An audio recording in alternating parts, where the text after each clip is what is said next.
ආයිබෝවන් නව වසරේ දරු දැරියනි දෙමව්පියනි ගුරු භවතුනි මම මෙතෙක් 10 11 වසරේ සිංහල පාඨමාලාවට තමයි පිළිවෙත් පෙරදිනිය සරසවි ආයතනයෙන් ඔබ හමුවට ආවේ මාස දෙකක් විතර යනකොට දෙමව්පියන්ගෙන් ගුරු භවතුන්ගෙන් විශේෂ ඉල්ලීමක් මට ආවා මේ 9 වසරේ දරුවන්ටත් ඔය 10 වසරේ දරුවන්ට කියා දෙන දේම ගැඹුරින් කියලා දුන්නා නම් මේ 9 වසරේ දරුවන්ට අධ්‍යාපන හැකියාවත් අනිත් පැත්තෙන් සමාජය හා ජීවිතය පිළිබඳ යමක් පළල්ව හිතන්නත් අවකාශයක් ලැබෙයි කියලා මගෙන් ඉල්ලුවා. ඒ හින්දා අපේ ගිහන් මෙතිතුමාගේ ආරාධනාවෙන් මම මේ 9 වසරේ සිට අද පටන් ගත්තේ දෙමව්පියන්ගෙත් ගුරු භවතුන්ගෙත් ඉල්ලීමක් ඉටු කරමින්. අනිවාර්යයෙන්ම අදින් පසු ඔබ 9 වසරේ ඉවරලා 10ට ගියත් 10න් 11ට ගියත් ඒ හැම පන්තියකම ඔබේ සිංහල ගුරුවරයා හැටියට ඔබේ දෙමව්පියන්ගේ ගුරුවරුන්ගේ ආරාධනාවෙන් මම ඉන්නවා. ඉතින් පුතේ මම ඉස්සෙල්ලම බැලුවා මේ සිංහල අපට નિયમિત ග්‍රන්ථය.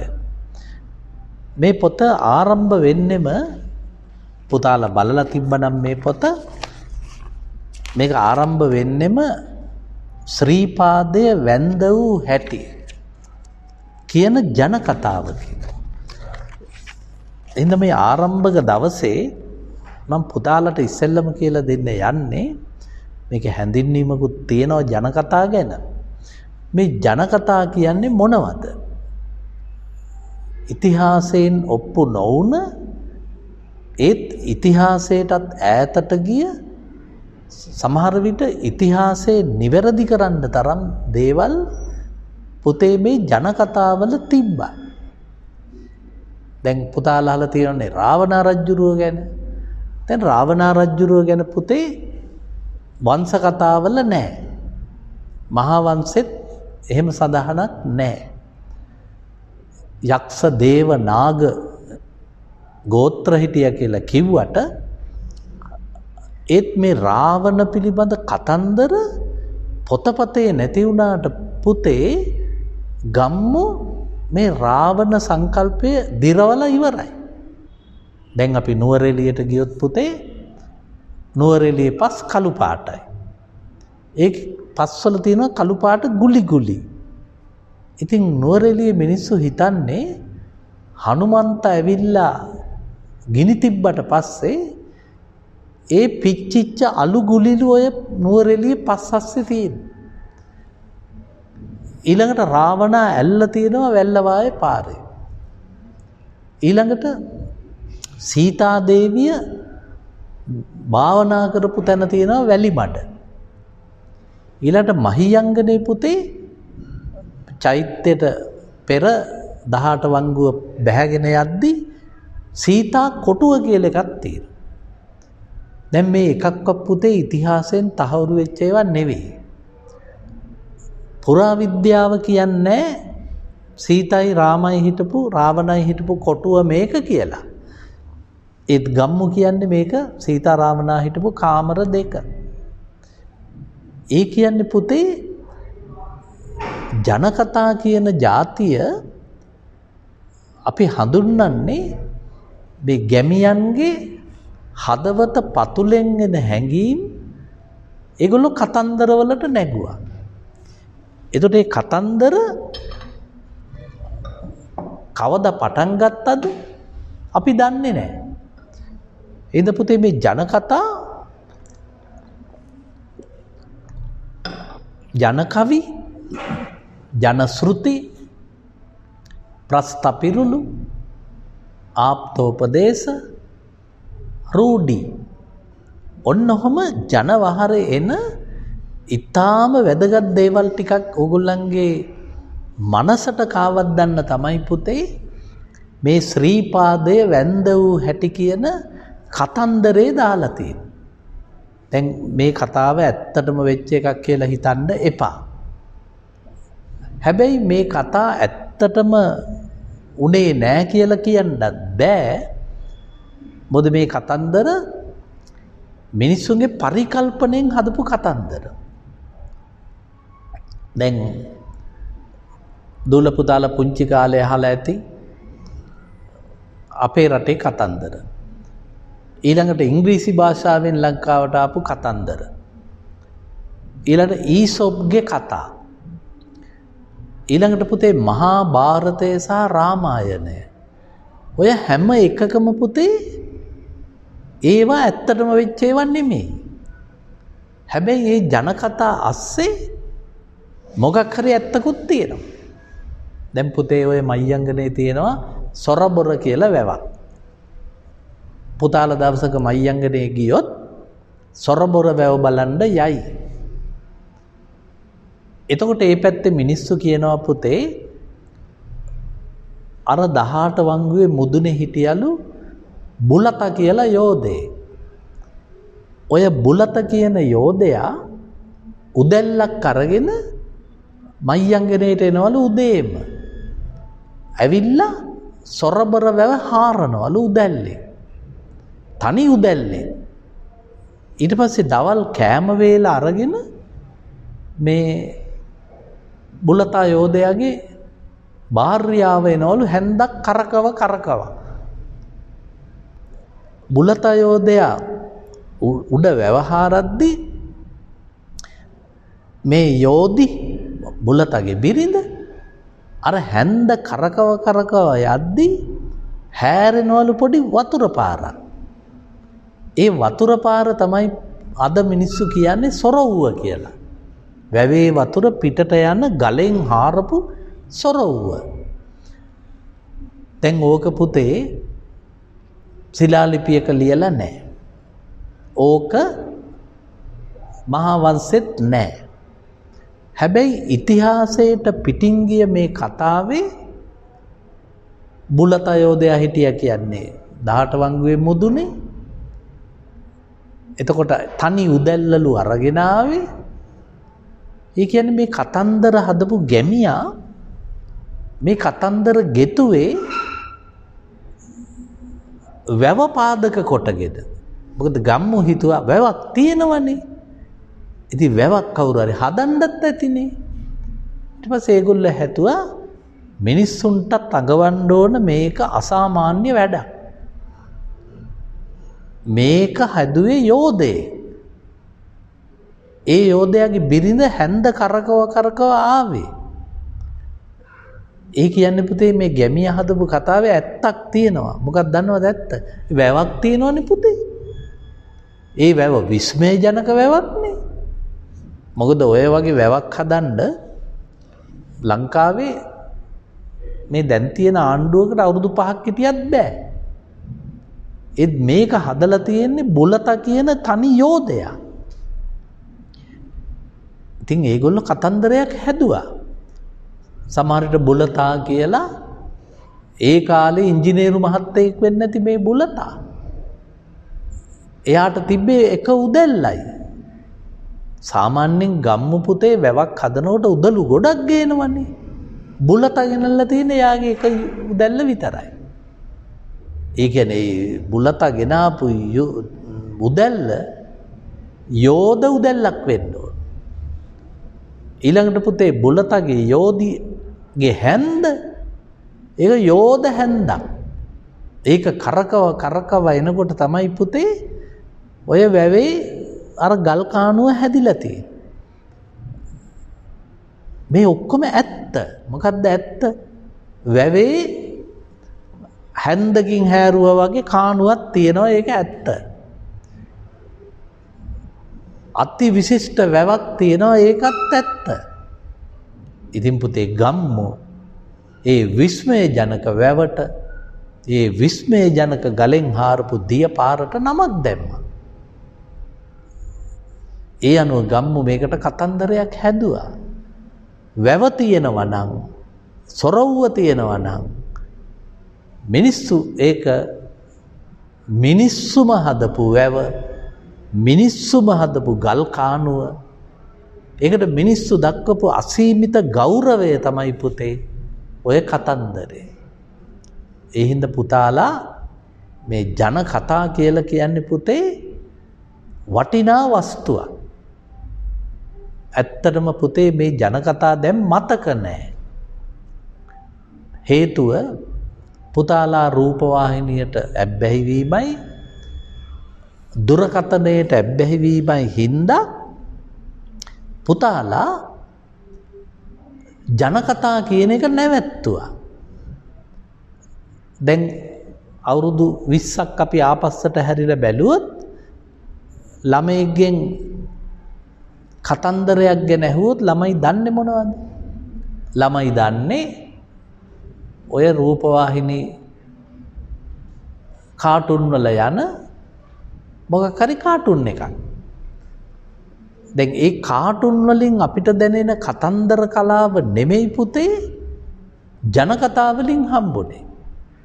අපිට අර වගේ හම්බුනේ ටොම් ඇන් ජෙරි. ඒතර ටොම් ඇන් ජෙරි කියන්නේ බටහිර අයගේ සංකල්පයක්. සිංහලයේ කාටුන් කියලා කියන්නේ පුතේ ජන කතා. ඒගොල්ලෝ තැන් තැන් වල කතන්දර හදා එක එක දෙයට මේ කතා හදාගත්තා. දැන් අපිට નિયમિત කතාව අත්තම්ම කෙනෙක්ව අම්මා කෙනෙක්ව පුතෙක් සිරීපාදේ වන්දවන්න එක් කරගෙන ගිය හැටි. ඒකත් පුතේ මේ ඇත්තටම වෙච්ච එකක් නෙවෙයි. ඒත් ගම්මු ඒ විදිහේ කතන්දරයක් හදාගත්තා. දැන් මේ කතන්දරේ මම තව ටිකකින් කියලා දෙනවා. මේකේ අමාරු වචන එකක්වත් නැහැ. මේකේ අභ්‍යාසවල දක්වලා තියෙනවා පුතේ හරිම නිර්මාණශීලී වැඩක්. මේකේ අභ්‍යාසවල පෙන්නනවා පුතාලට ඕන නම් මේ ජන කතාවත් ඔබ කැමති වෙනත් ආකාරයකින් ගොඩනගා ඉදිරිපත් කරන්න. පහත දක්වා ඇති පිරුළු ඇතිවීමට පාදක වූ කතා පුවත් විමසන්න. ඒ කියන්නේ ප්‍රස්තා පිරුළු, ඊළඟට මේ උගතුන් පාවිච්චි කරපු උගතුන්ගේ ප්‍රකාශ, ඒ කියන්නේ ආප්තෝපදේශ, අන්න ඒවත් පුතාලට කතන්දරයක් විදියට ගොඩනගන්න කියලා මේකේ කියනවා. මං හිතන්නේ සිංහල පාඩමක තියෙනවන හොඳම පාඩමක් මේ 9 වසරේ පුතාලට දීලා තියෙනවා. ඒ කියන්නේ පුතාලටත් ඉඩක් දීලා තියෙනවා මේ පොතේ කතන්දරයක් ගොඩනගන්න. මේ කතාවම වෙන විදියකට හදන්න කියලාත් තියෙනවා.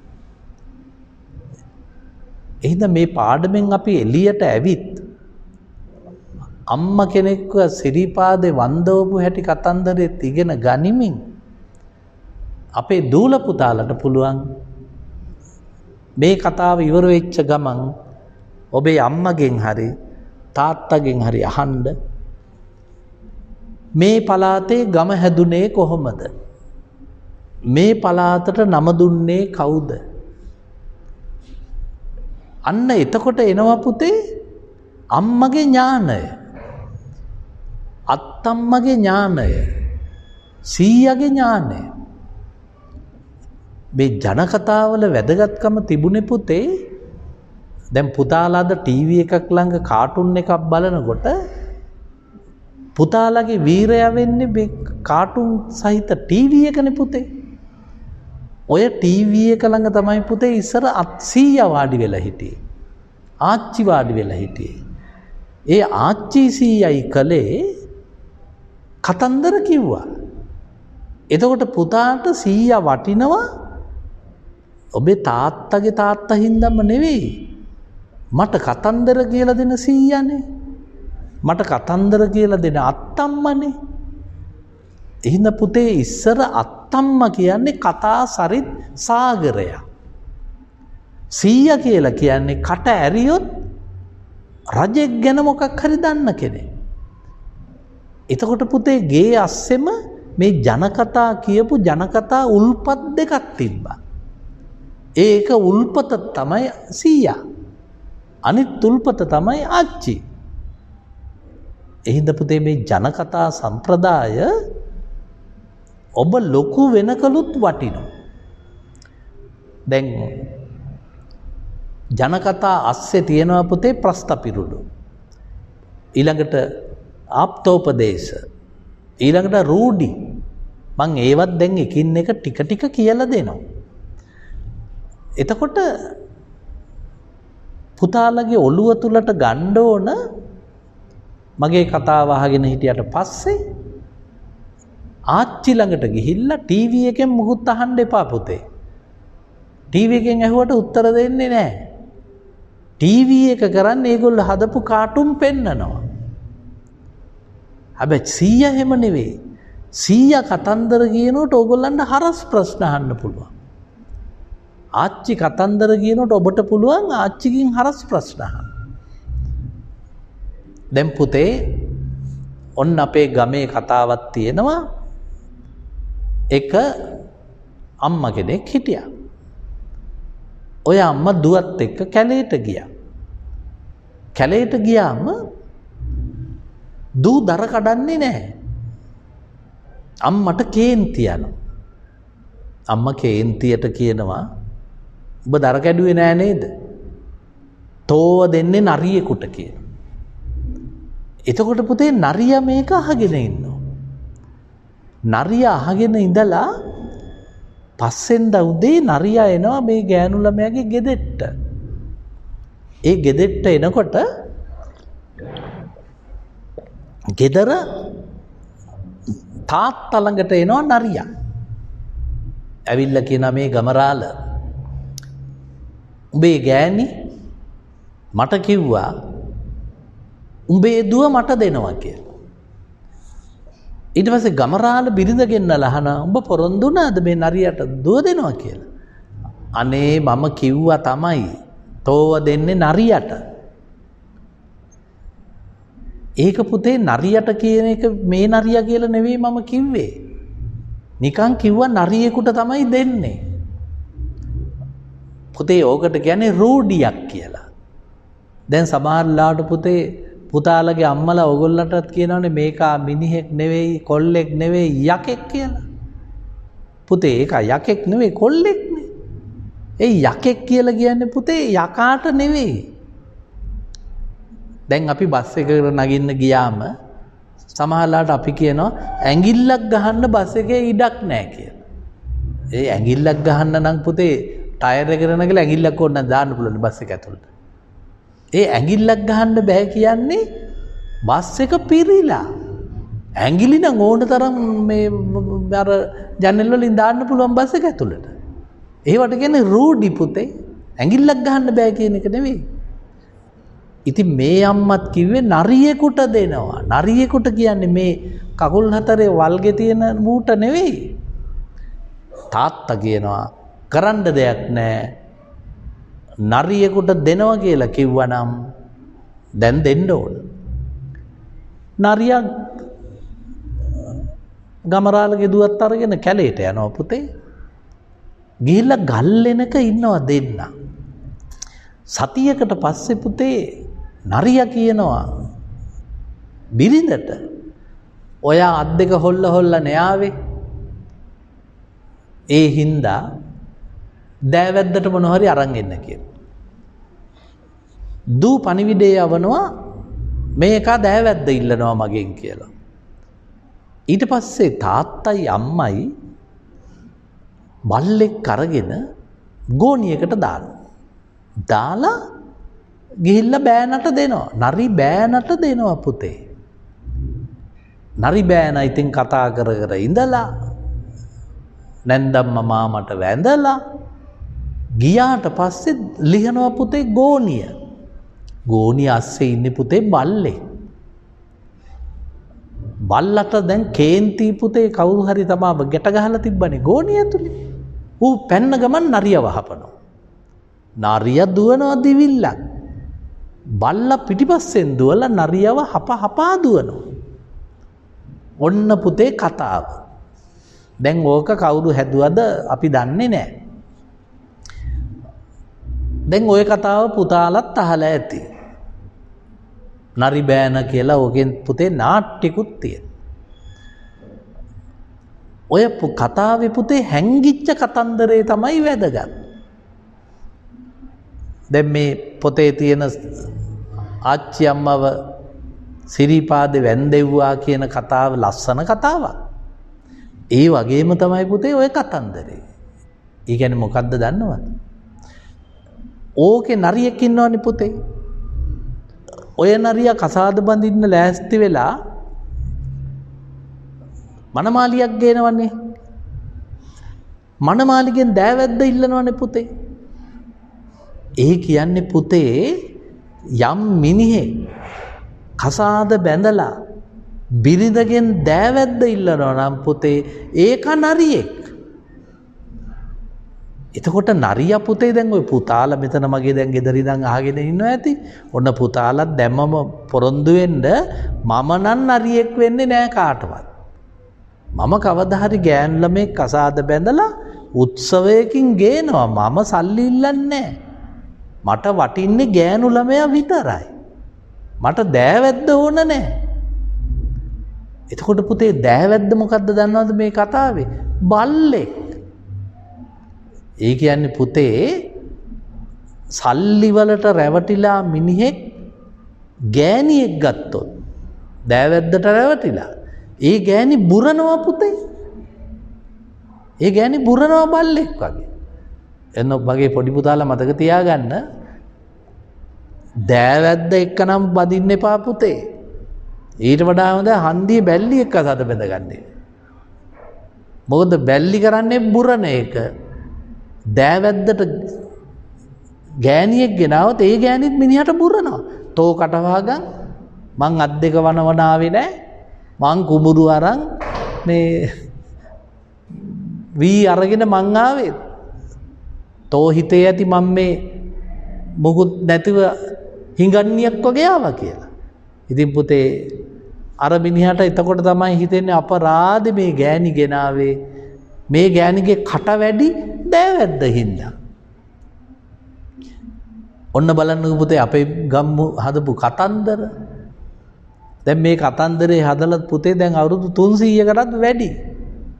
මේ ඉන්නේ 2021 අපි. ඒත් පුතේ මේ 2021ෙත් බිරිඳක් බැඳලා බිරිඳගෙන් සල්ලි ඉල්ලන පිරිමි ඉන්නවා. දැන් කතන්දරේ අහලා ගන්න යන්න ඒක පුතේ. දැන් මගේ පුතාලා ඉන්නේ 9 වසරේනේ.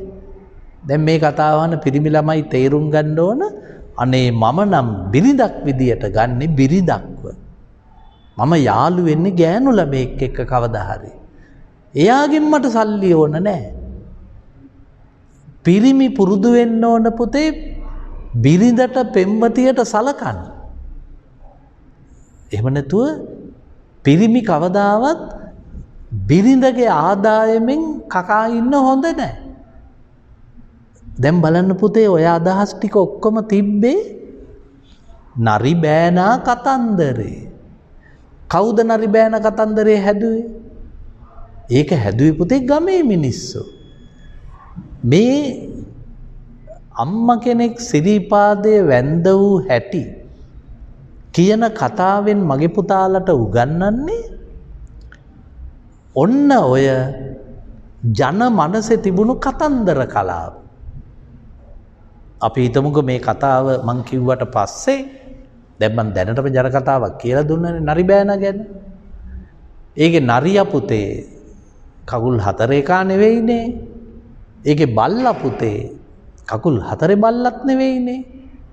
ඒකේ නරියා මේකේ බල්ලා සම්පූර්ණයෙන්ම වෙනස් චරිත දෙකක්. අන්නේ වෙනස් චරිත පිළිබඳ කතන්දරය හැදෑරීම තමයි අපි මේ නරි බෑනා කියලා ඉගෙන ගත්තේ. ඉතින් පුතාලටත් ඕකෙන් කතන්දරයක් හදන්න පුළුවන්. පුතාලා කතන්දරයක් හදලා පුතාලම එකට තේරුමක් දුන්නොත් අන්න වැදගත්. එඳා ඉස්සෙල්ලාම නමෝ විත්තියෙන්ම මේ 9 වසරේ තියෙන්නේ පුතේ පුතාලා සාහිත්‍යකාරයෙක් කරන ක්‍රමයක්. කාටුන් බලන එකෙක් නෙවෙයි පුතේ.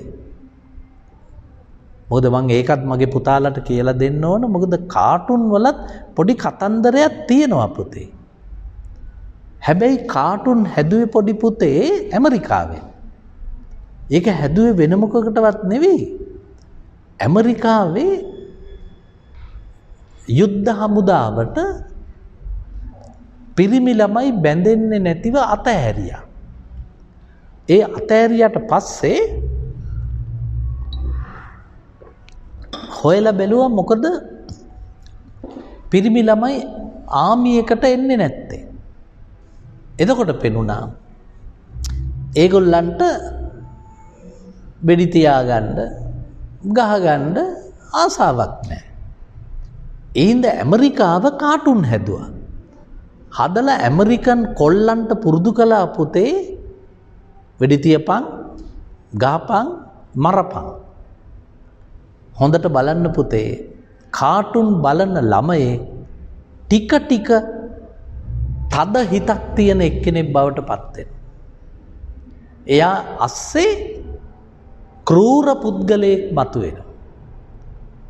හැබැයි අපේ ජනකතාවක් අහලා පුතේ ක්‍රූර පුද්ගලයෙක් හැදෙන්නේ නැහැ. අපේ ජනකතාව අහලා අපි ඊට වඩා ආදරණීය මිනිස්සෙක් වෙනවා. ඉඳ ජනකතා කීම ජනකතා රස විඳීම ඒවා විනෝද ජනක දේවල්. දැන් පුතේ ඔය එංගලන්තේ ජනකතාවක් තියෙනවා පුතාලා දැනටමත් අහලා කියවලා ඇති. ඒකේ තියෙන්නේ වරක් එක ගෑනු ළමෙක්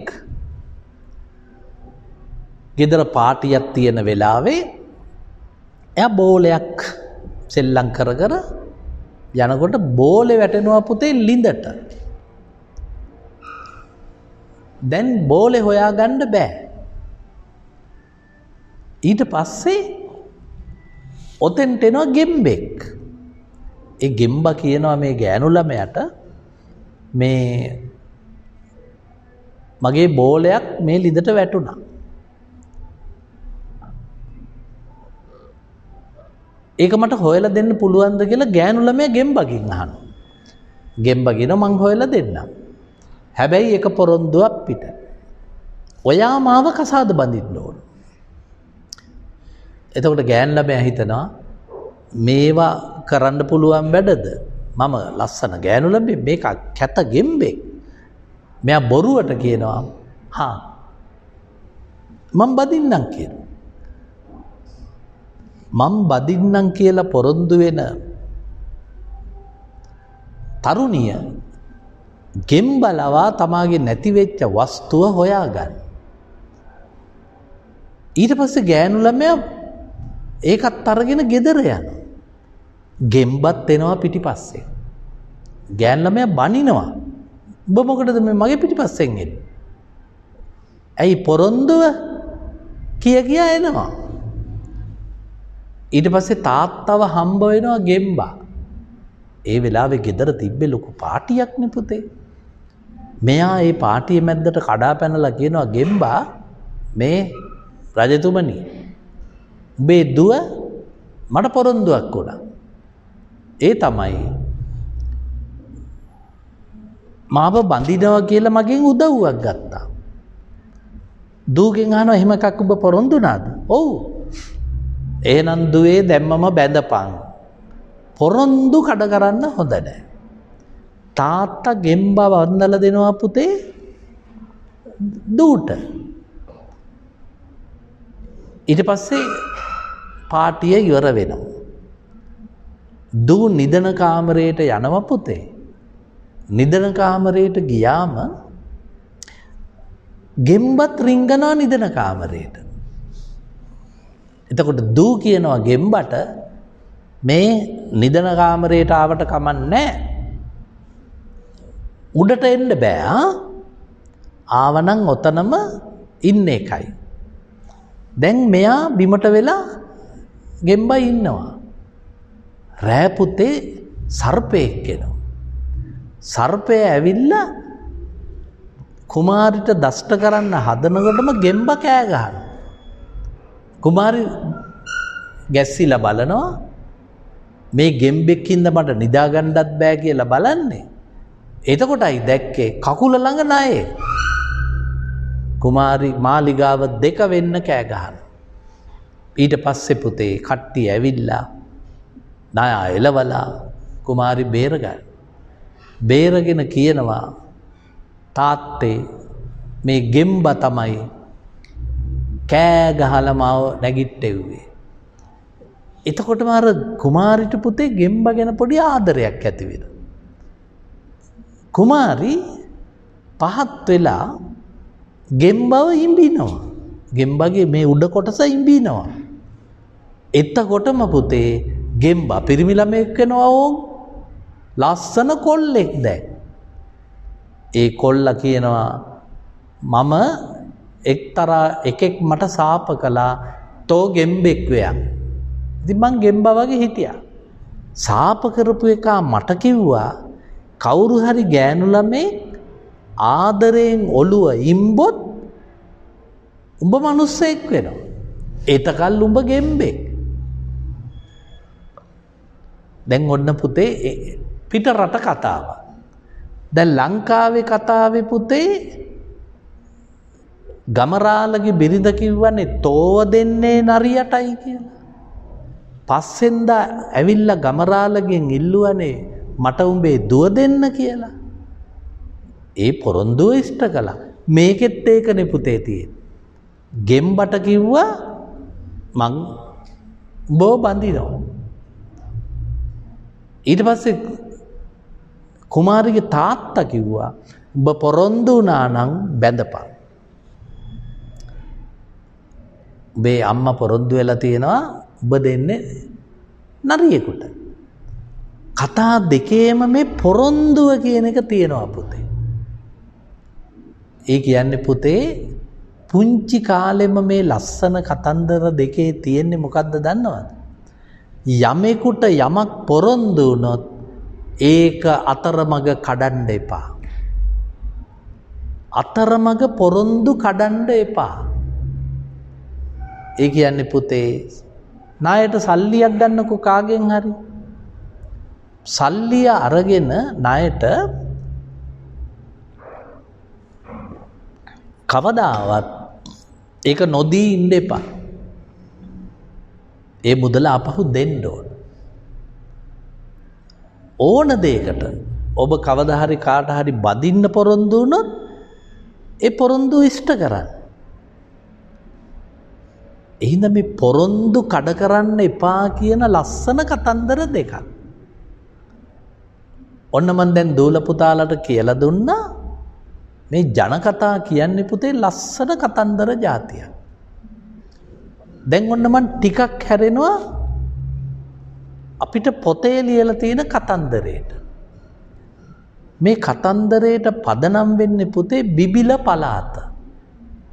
බිබිල බදුල්ලේ බිබිල කියන ප්‍රදේශය. ඔය බිබිල ප්‍රදේශේ හිටියා නම්බුකාර පවුලක්. ඒ පවුලේ එකම දුවයි හිටියේ. දූ වැඩිවිය පැමුණුනාම උසස් කුලවන්තයෙක්ව ගෙන්නලා බන්දලා දෙනවා. මේ කුලකතගේ ස්වාමි පුරුෂයා වේලාසන මැරෙනවා. ඊට පස්සේ මෙයාට ඉතුරු වෙන්නේ පුත්තු 3 දෙනා විතරයි. කලක් යනකොට මේ අම්මා හරියට පිංකම් කරනවා. ඔය පරණ පෝසත් මිනිස්සු පුතේ හරියට පිංකම් කළා. චෛත්‍ය හැදුවා, බුදු පිළිම හැදුවා, පාරවල් සුද්ධ කළා, ගම මැද්දේ ලිං හදලා දුන්නා. ඔය ගොඩාක් දේවල් රදලේ කළා පුතේ. ඒ අතර මේ අම්මා ටික ටික වයසට ගියා. මේ අම්මත් සිල් ගන්නවා, බණ අහනවා, දන් දෙනවා. වයසට යනකොට අවුරුදු 85ක් විතර යනකොට අම්මට හිතෙනවා පුතේ මට සිරීපාදේ වන්ද ගන්න බැරි වුණානේ. කොහොමද මං සිරීපාදේ වඳින්නේ? පුත්තු තුන් දෙනා ළඟට ගිහිල්ලා අම්මා කියනවා කවුරු හරි මාව සිරීපාදේ වන්දන්න එක්කරගෙන යන්න. මං එක්කරගෙන ගියොත් මුළු සේසතම මාව සිරීපාදේ එක්කරන් ගිය පුතාට තමයි මම දෙන්නේ. ලොකු පුත්තු දෙන්න ඇවිල්ලා කියනවා අම්මා මැරෙයි සිරීපාදේ ගිහිල්ලා. එපා අම්මේ යන්න. පොඩි පුතා ටිකක් බලාගෙන ඉඳලා එයා අම්මට කියනවා තාත්තටයි තාත්තා මැරිලා අම්මට කියනවා අම්මේ මං ඔයාව සිරීපාදේ ගෙනියනවා. එයා සල්ලි ටිකකුත් අම්මගෙන් ඉල්ලගෙන ඇවිදගෙන එනවා පුතේ බිබිල පැත්තේ ඉඳලා රාවණා ඇල්ල තියෙන හරියට. මං කලිනුත් කිව්වනේ මගේ පුතාලට රාවණා ඇල්ල ගැන. ඔය රාවණා රජුරෝ දියනාපු ඇල්ල. මේක ඉතිහාස කතාවක් නෙවෙයි පුතේ. මේක මිනිස්සුන්ගේ ජන කතාවක්. රාවණ රජුරෝ. ඔන්න මේගොල්ලෝ ආව රාවණ ඇල්ලට. ඊට පස්සේ මේ පොඩි පුතා ආපු මිනිස්සුත් එක්ක කන්ද එලි කරගෙන උඩට ගියා. උඩට ගියාම ලස්සන ගල් තලාවක් තිබ්බා.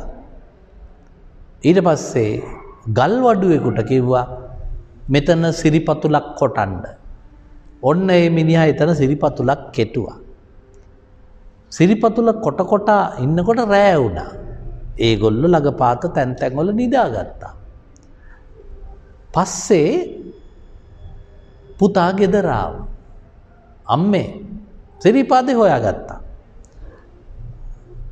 මොකද මේ අම්මට වයසයිනේ පුතේ. යම් හේකින් කන්ද නැගලා අම්මා මැරුණොත් අනිත් පුතාලා දෙන්න දැනටපත් මගේ ඇරලානේ. ඊට පස්සේ පුතේ මෙයා සිරිපාදය බොරුවට හැදුවා පොඩි පුතා. සමන් දේවාලෙකුත් හැදුවා උඩ. දළදා හාමුදුරන්ට නොතෙමෙන්න විහාරකයකුත් හැදුවා උඩ. ඔය ඔක්කොම හදලා ගන්ටාරෙකුත් හයි කළා. හැබැයි මේ රාවණ ඇල්ලේ කන්ද එච්චර ලොකු නෑ. වයසක අම්මත් අරගෙන හෙබින් කන්ද මුදුනේ සිරිපතුල පෙන්නුවා. මේ තියෙන්නේ සිරිපතුල. අම්මා නලල බිම ගහලා සිරිපතුලට වැන්දා. පස්සෙන්ද ඉර සේවය වෙනවනේ. ඒකත් අම්මා බලන් හිටියා. බලන් ඉඳලා ගෙදර ආවා. ගෙදර ඇවිල්ලා පොඩි පුතාට කියනවා පුතේ ඉඩම් ටික ඔක්කොම ඔන්න උඹට තමයි හම්බ වෙන්නේ. මොකද මේ සහෝදරයෝ දෙන්න මට සිරිපාදේ බලන්න එකරගෙන ගියේ නැහැ. උඹනේ කළේ. ඒද ඉඩම් ඔක්කොම උඹට. දැන් අම්මා ටික ටික වයසට යනවා. වයසට යනකොට අම්මට හිතෙනවා මට සිරිපාදේ වද්ද වැවේ පොඩි පුතා. ඔක්කොම ඉඩම් දුන්නේ පොඩි පුතාට. අනිත් දරුවෝ දෙන්නට මුකුත් දුන්නේ නැහැ. එතකොටම ඇය ඒ වැඩේ කියනකොටම පොඩි පුතා එනවා. ඇවිල්ලාගෙන අම්මේ මම මට ලැබිච්ච ඉඩම් ටික තුනට බෙදනවා අම්මේ. මගේ කොටස මං අරගෙන අයියලගේ කෑලි දෙක ඒගොල්ලන්ට දෙනවා මං. කිව්වා වගේම එයා ඉඩම් ටික තුනට බෙදලා එයා එකයි අයියලා දෙන්න එක එක දෙකයි. පොරොන්දුව ඉෂ්ට කරනවා. කිව්වා වගේම වැඩේ කෙරෙනවා. දැන් ඔන්න ටික කාලෙකින් මේ තුන් දෙනා මිය පරලොව යනවා. මේගොල්ලගේ බිරින්දෑවරුත් මිය පරලොව යනවා. හැබැයි කතාවක් විදියට ඉතුරු කරපු මේ කතාව විතරක් ඉතුරු වුණා. මල්ලැහැව තියෙන්නේ බිබිල පළාතේ. එතකොට මේ හිටපු ප්‍රාදේශීය ලේකම්තුමානේ අද නම් දිස්ත්‍රික් ලේකම්. එතකොට මේ දිස්ත්‍රික් ලේකම්තුමාම එයා පහළ වුණේ කන්ද උඩරට මේ ප්‍රදේශේ. එතකොට බොරුවක් කිව්වේ මේ පොඩි පුතා. ඒත් ඒගොල්ලෝ එකෙක්වත් ආවේ නෑ පුතේ ආපහු මුලට යන්න. අවසානයේ දේගොල්ලෝ මිය පරලොව යනවා. එතකොට මේ කතාව එච්චර ලොකු නෑ පුතේ. මේ කතාවේ තියෙන්නෙම පොරොන්දුවක් වුණොත් ඉෂ්ට කරන්න. දැන් ඒ පොරොන්දුව ඉෂ්ට කරන කල් මේ එයා පොරොන්දුව මගාරින් නැතුව හිටියා. ඊට පස්සේ පුතේ සිද්ධ වුණේ අම්මා මිය පරලොව ගියා. සහෝදරයෝ තුන්දෙනත් ගෙවල් තුනක ජීවත් වෙලා කාලානුරූපව මැරුණා. දැන් බලන්න පුතේ මේ කතන්දරේ තියෙන වටිනාකම. පෝසත් රදල අම්මට සිරීපාද යන්න හිතුණා. ලොකු අයියලා දෙන්න අත්තම්ම මැරෙයි කියලා මුකුත් කළේ නෑ. හැබැයි පොඩි පුතා සල්ලි ටිකකුත් අරගෙන බොරු සිරීපාදයක් හැදුවා අත්තම්මට. මොකද ඇත්ත සිරීපාද ගියා නම් තමන්ගේ අම්මා අතර මගදී මැරෙනවා. ඉන්න මේ පුතා කරපු වීරක්‍රියාව තමයි අම්මට අලුතෙන් සිරීපාදයක් හදලා අලුතෙන්ම කන්ද කරකවලා සිරීපාද ළඟට ගෙනිච්චා. ඒ කියන්නේ පුතේ බුදුහාමුදුරුව පයින් ගිහිල්ලා පලාබද්දල පාරෙන් තිබ්බ සිරිපතුල කොච්චර වැදගත්ද මේ පොඩි පුතා අම්මා වෙනුවෙන්ම හදපු සිරීපාදෙත් ඒ තරම්ම වැදගත්. එතකොට මේ පොතේ අපිට නියම කරලා තියෙන මේ කතා පුවත ඊටාම වැදගත් කතා පුවතක්. ඒ මොකද්ද දන්නවද? සිංහලයා කියන්නේ පුතේ දන් දෙන්නම ඉපදිච්ච ජාතියක්. බටහිර අය කියන්නේ පුතේ දන් නොදෙන ජාතියක්. එතකොට පුතේ අපේ ජනයාට දන් දීමට තියෙන්නේ පුදුම ආශාවක්. දැන් මේ ළඟදි පුතේ මට අම්මා කෙනෙක් පණිවිඩයක් දුන්නා මගේ Facebook එකට. ඒ අම්මට දුවට ඉන්න තැනක් නැහැ. අන්තිමට අම්මයි දුවයි එල්ලිලා මැරෙන්න හදලා. පස්සේ මට කතාව ආරංචි වුණාම මං ගිහිල්ලා හොයලා බැලුවම මේ කතාව ඇත්ත. ස්ථීර වැටුපක් නැහැ. අවසානයේදී මේ දෙන්න මැරෙන්න හදලා. මම පුතේ Facebook එකේ පොඩි සටහනක් දැම්මා. මේම අම්මෙකුයි දුවෙකුයි ඉන්නවා. ගෙයක් නැහැ. ඒගොල්ලෝ මැරෙන්න හැදුවා. පුතේ දවස් දෙක යනකොට මට ඉඩම් එනවා 4 වටේ. මාතරින් ඉඩම් ලැබෙනවා. රඹුක්කනින් ලැබෙනවා. මීරිගමෙන් ලැබෙනවා. මං තෝරගන්න පුතේ මීරිගම පර්චස් 6. දැන් ඊයේ ගිහිල්ලා මං ඒක එලි පෙහෙලි කරලා ඒකේ ප්ලෑන් එක අදින්න ලෑස්ති. පර්චස් 6ක්. ඉතා වටිනා ඉඩමක්. එතකොට ඇයි මේ ලංකාවේ මිනිස්සු මෙහෙම දන් දෙන්නේ? ඒ ලංකාවේ මිනිස්සු දන් දෙන්නේ සිංහලයා ඉපදෙලා තියෙනම පුතේ දන් දෙන්න. දැන් උදාහරණයක් කියන්නම් පුතේ. පරංගිය ආවනේ ලංකාවට 1505. උන් සුදු පාට කිරිවානා ගල් කකා රතු පාට මොනවද බිබී ආව කියලා තමයි රජුරවන්ට ආරංචි වුනේ. මේ කිරිවානා ගල් කියන්නේ පුතේ පාන්. ඊළඟට දුඹුරු පාටට දැක්කේ තේ නෙවෙයි අරක්කු. ඉතින් පුතේ අපි මොකද කළේ? අපි ඔක්කොම එකතු වෙලා පරංගියා ලංකාවේ රජ කළා.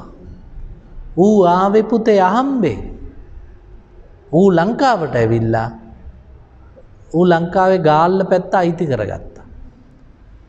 ඊට පස්සේ ලන්දේසියෝ ආවා පුතේ.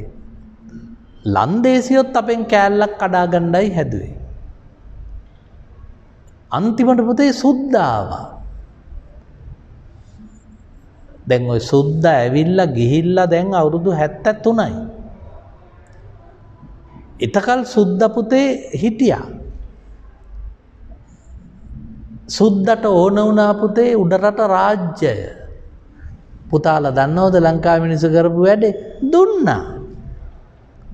මේ ලංකාවේ මහා ධන උල්පත ඒක අපි දුන්න සුද්දට. ඒක විතරක් නෙවෙයි. ලංකාවේ මිනිස්සුත් ඕනනම් බැංකු ටික රාජසන්තක කරන්න ඕන නම් ඒකත් කරලා චීනේ මුදලාලි කෙනෙකුට දෙන්න පුළුවන්. එද පුතේ මේ කතා පුවතේ තියෙන්නේ ලංකාවේ දැන් තියෙන එක්තරා දෙයක් අපි නිතරම gedara තියෙන දේ විකුණන් කනවා පුතේ. ඒ gedara තියෙන දේ විකුණන් කෑම ආර්ථිකයක් නෙවෙයි. මොකද gedara තියෙන දේ ඔක්කොම වික්කම එක දවසක් එනවා gedara මොකක්වත් නැති. බూరు ඇඳක්වත් නැති තත්ත්වයටපත් වෙනවා. ඒ හින්දා පුතේ මතක තියාගන්න මේ කතා පුවතේ තියෙන මේ බොහොම වැදගත් දේ තමයි දන් දීම. මේ අම්මා දිගට හරහට දන් දුන්නා. අවසානයේදී ඈට හිතුණා සිරිපාදේ වදින්න. පොඩි පුතා ඒකත් කරලා දුන්නා. දැන් බලන්න පුතේ ඔය කතන්දරෙන් ගණ්ඩ දේවල්. ඉස්සර දන්සැල් දුන්නේ කාටද? දන්සැල් දුන්නේ පුතේ දුප්පතුන්ට. මොකෙන් යන දුප්පතුන්ටද? පයින් යන දුප්පතුන්ට. හොඳයි පුතේ දන්සල් දෙන්නේ කාටද? වරක් පුතේ මම කුරුණෑගල ළමයි එක්ක දන්සැලක් දෙන්න හැදුවා උදේ. අපි කඩල ගෝනි භාගයක් තැම්බුවා. තම්බලා දැන් ළමයි 5 දෙනෙක් අපි යවුවා කුරුණෑගල පාරට කඩල ටික අපි එනකල් දන් දෙන්න කියලා. අපි විනාඩි 5කින් යනකොට පුතේ කඩල නැහැ. ඒ කියන්නේ වටේම ගෙවල් වල ඉන්න අය බේසන් උස්සගෙන ඇවිල්ලා කඩල ගෙනහිල්ලා. පුතේ අපි කඩල ටික තැම්බුවේ පයින් යන මිනිස්සුන්ට. ඉස්සල දන්සැල් දුන්නේ පුතේ කාර් නවත්තලා නෙමෙයි. කාර් වල නෑට දන්සැල් ඕනේ නෑනේ පුතේ. දන්සැල් දෙන්නේ පයින් යන අයට. එහෙනම් මේ කතාවේ තියෙන වැදගත්ම දේ තමයි අම්මට අන්තිමට සිරිපාදේ වඳින්න ඕන වෙනවා. ඒක වැඳලා මැරුණත් කමක් නෑ. ඉඩම් ටික පොඩි පුතාට දීලා දෙනවා. ඉස්සර මිනිස්සු සිරිපාදේ ගියේ පුතේ සියලුම බඩු මුට්ටු දරුවන්ට දීලා. ඔප්පු තිරප්පු දරුවන්ට දීලා. යන්නෙම සිරිපාදේ පුතේ මැරෙන්නම හිතාගෙන. අන්තිමට බේරිලා ආවම මොකද දන්නවද කළේ? බේරිලා ආවම ගෙදර ඉන්න අය පුතේ කැවුම් පුච්චනවා. පුච්චලා සිරිපාදේ ගිහිල්ලා ආපු එක්කෙනාගේ යටිපතුල තියෙන. ඒ යටිපතුලේ කැවුම් මේ විදියට ගාවනවා. කකුල තවන්නේ පුතේ උණු කැවුම් වලින්. එහෙම උණු කැවුම් වලින් කකුල තවලා සිරිපාදේ නොගිය අය සිරිපාදේ ගිය අයට පින් දෙනවා. ඒ කියන්නේ පුතේ මේ කතන්දරයේ තියෙන වැදගත්කම තමයි එක පැත්තකින් බොරු පොරොන්දුවක් උනේ නැහැ. ඊට පස්සේ දෙවනුව මේ කතන්දරෙන් සිද්ධ වුණේ සිරිපාදේ බලන්න වයසක අම්මව උඩට ගෙනිච්චා. ඇත්තටම යන්න බැරි හින්දා කුඩා සමන් දේවාලයක් කුඩා සිරිපාද කන්දක් බොරුවට හැදුවා. මේ මහ සිරිපාදේ පුතේ දැන් මිනිස්සු ඇත්තට වඳිනවා මේ දවස්වල. කොරෝනා හින්දා සෙනග අඩුයි. කොරෝනා නොතිබ්බනම් ලංකාවේ භාගයක් මේ වෙලාවේ ඉන්නේ සිරිපාදේ. එතකොට අනික් පැත්තෙන් මේ කතාවෙන් අපිට පෙන්නලා දෙනවා මේ ජන කතාවෙන් ලංකාවේ ඓතිහාසික ස්ථාන කොච්චර වැදගත්ද කියලා. ඔන්න ඔය ආකාරයෙන් අම්මා සියලු දේපල දන් දෙනවා. පුතා මුළු ධනය 3ට බෙදලා එකක් අරගෙන 2ක් දෙනවා අයියටයි මල්ලිටයි. නඩුත් නැහැ, බූදල් නඩුත් නැහැ, උසාවිත් නැහැ. අද පුතේ අපි මේ එක තේක බිබී ඉඳලා එකට කකා ඉඳලා අවසානයේදී අපි ඉඩම බෙදා ගන්න උසාවියකට යන. ඔය එකක්වත් ඉස්සර තිබුණේ නැහැ. එහෙනම් මේ සිරිපාදේ නැග්ග හැටි කියන කතාව බොහොම ලස්සන කතාවක්. පුතාලා දවසක බැද්දේගම නවකතාව කියෙව්වොත් ඒ බැද්දේගම නවකතාවෙත් මේ ජාතියේ වන්දනා ගමනක් තියෙනවා. සිලිඳුව අරගෙන බැද්දේගම මහ දේවාලයට එක් කරයි යනවා. ඒ හින්දා මේ ජනකතා ජාතික වස්තු හැටියටයි සලකන්නේ. අවාසනාවකට අපේ පෙළ පොත්වල මේ ජනශ්‍රුති අංගෝපාංග ගැබ් වෙන්නේ නැහැ. හැබැයි මේ කතන්දරේ හොඳ හයියක් ලැබෙනවා දූල පුතාලට. සිංහලයා යනු දානපතියේ, ධනපතියෙක් නෙවෙයි පුතේ, දානපතියේ. ඊළඟට මේ කතාවේ ඉන්න අම්මා සිරිපාද ගෙනියන්න අයියලා දෙන්න බෑ කිව්වම අම්මට ඔහු කොච්චර ආදරේද කිව්වොත් ඔහු කලේ අම්මාව පුරුදු කළා. ඒ වෙනුවෙන්ම හදපු සිරිපාදයක් නරඹන්න එක් කරගෙන යන්න. ඔන්න පුතේ මේ කතාවේ තිබුණු දේ. කතාව සිද්ධ වෙන්නේ බිබිල පළාතේ මයංගන බිබිල මාර්ගයේ තමයි මේ කතාව පාදක වෙන්නේ. මොකද මේ රදලයා හිටියේ කොටගම කියන පළාතේ. මොකද අපි දන්නවා මේ කොටගම වලව්වේ හිටියා අති විශිෂ්ට පුරවැසියෝ කීප දෙනෙක්. එතකොට අදත් මේ පක්ෂීන් පිළිබඳ සතුන් පිළිබඳ හොඳට හොයන බලන මිනිස්සුත් ආචාර්යවරුත් ඔය පළාතේ හිටියා. මේ කොටගම පවුලත් ප්‍රසිද්ධ පවුලක්. දැන් මේ කතන්දරේ සිද්ධ නොවෙච්ච එකක් වෙන්නත් පුළුවන්. හැබැයි ඒක සිද්ධ වුණත් සිද්ධ නොවුණත් පුතේ ඒ කතන්දරේ වටිනවා. මේකේ ප්‍රශ්න වගේක් තියෙනවා. මම නිකමට කියවන්නම්. එක ප්‍රශ්නයක තියෙනවා මෙහෙම. තම මවට ශ්‍රීපාදය වැන්දවීමට බාල පුතා යොදාගත් උපක්‍රමය විස්තර කරන්න. පොඩි උත්තරයක්. මේ කොල්ලා අම්මව සිරිපාදේ වන්දවන්න කලේ මොකද්ද? බොරු සිරිපාදයක් හැදුවා. ඇත්ත සිරිපාදේ ගියොත් අම්මා මැරෙනවා. බොරු සිරිපාදේ ගියොත් අම්මා බේරෙනවා. එතකොට ඒක වංචාවක් නෙමෙයි.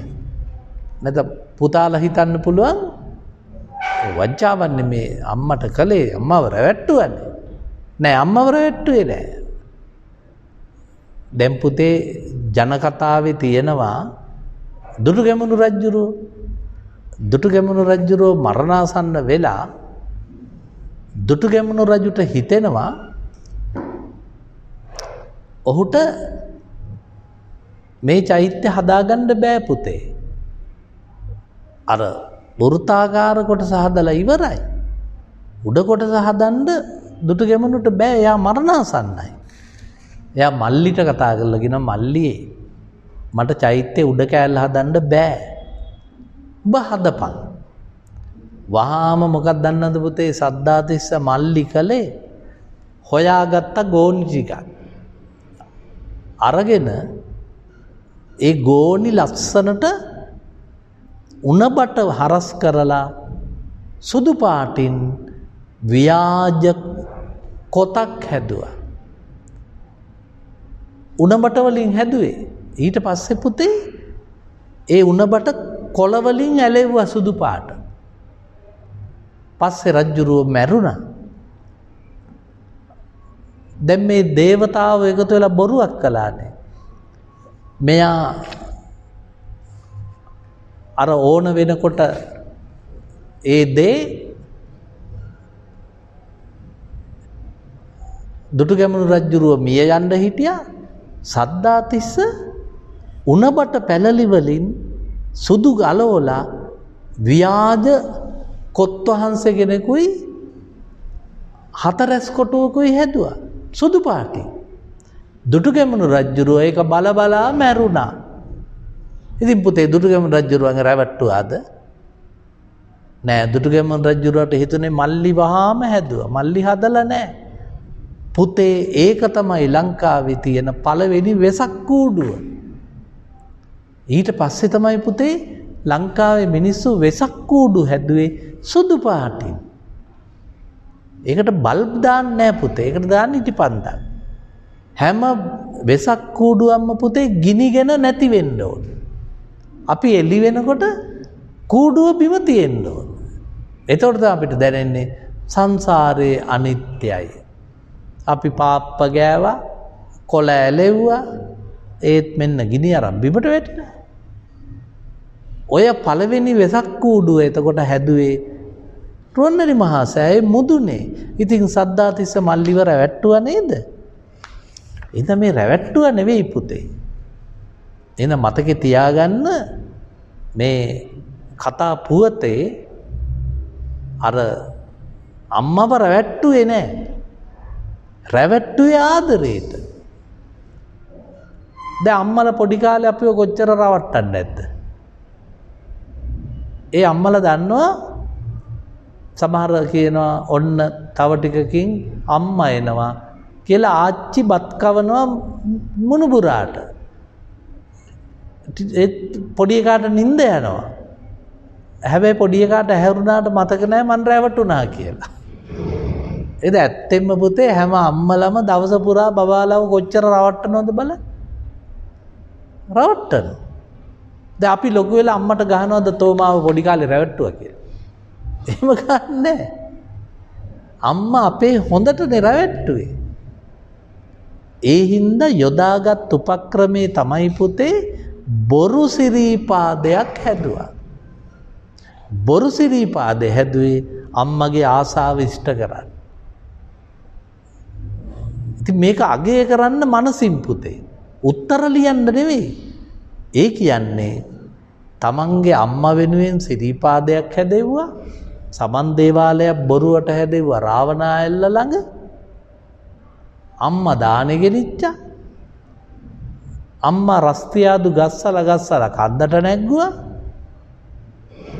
ඒකෙන් පේන්නේ පුතේ දරුවෝ කොච්චර අම්මට ආදරේද. ඉතින් මගේ කතාව අහන පුතාලත් අම්මලට ගොඩාක් ආදරේ කරන්න ඕනේ.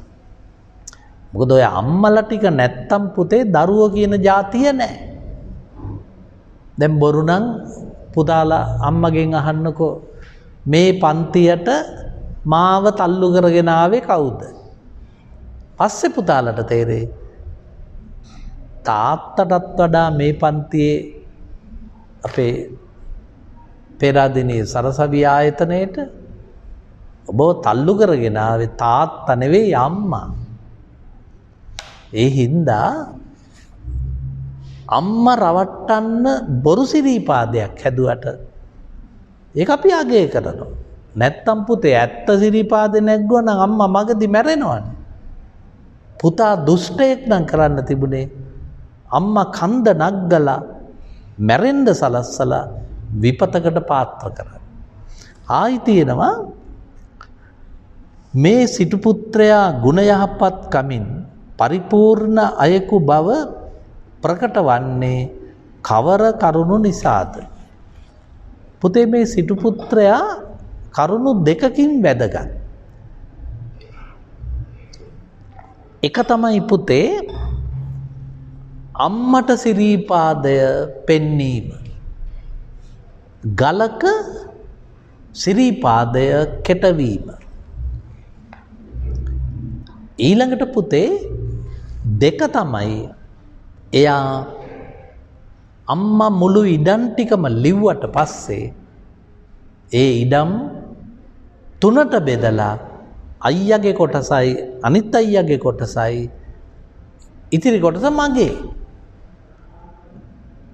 එන මේ සිටු පුත්‍රයා ශ්‍රේෂ්ඨ මිනිස්සේ අම්මව රැවට්ටලා යම් අපරාධයක් කළා කියලා හිතෙනවා නම් ඔහු ඉඩම සම්පූර්ණයෙන් තුනට බෙදලා අරගොල්ලන්ගේ කොටස් දුන්නු හින්දා ඔහු හොඳ කෙනෙක්.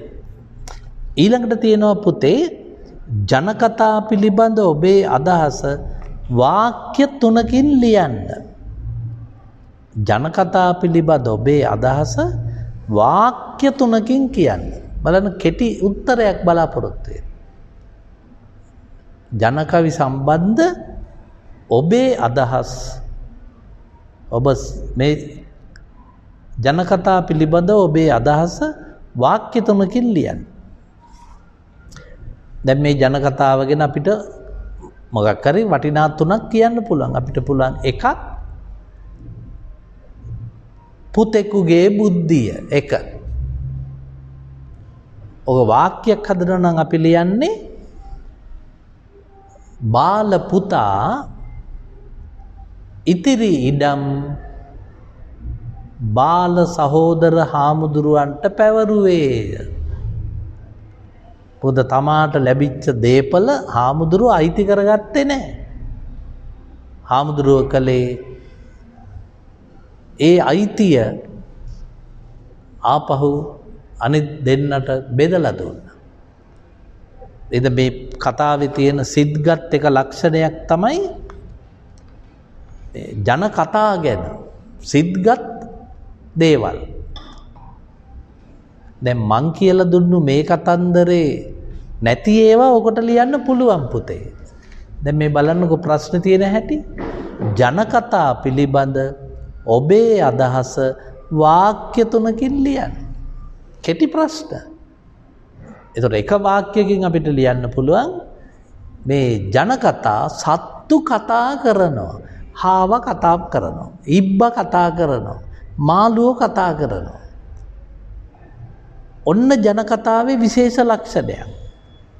හාවයි නරියයි රේස් එකක් ගිය හැටි අහලා ඇතිනේ. ඒක ජන කතාව.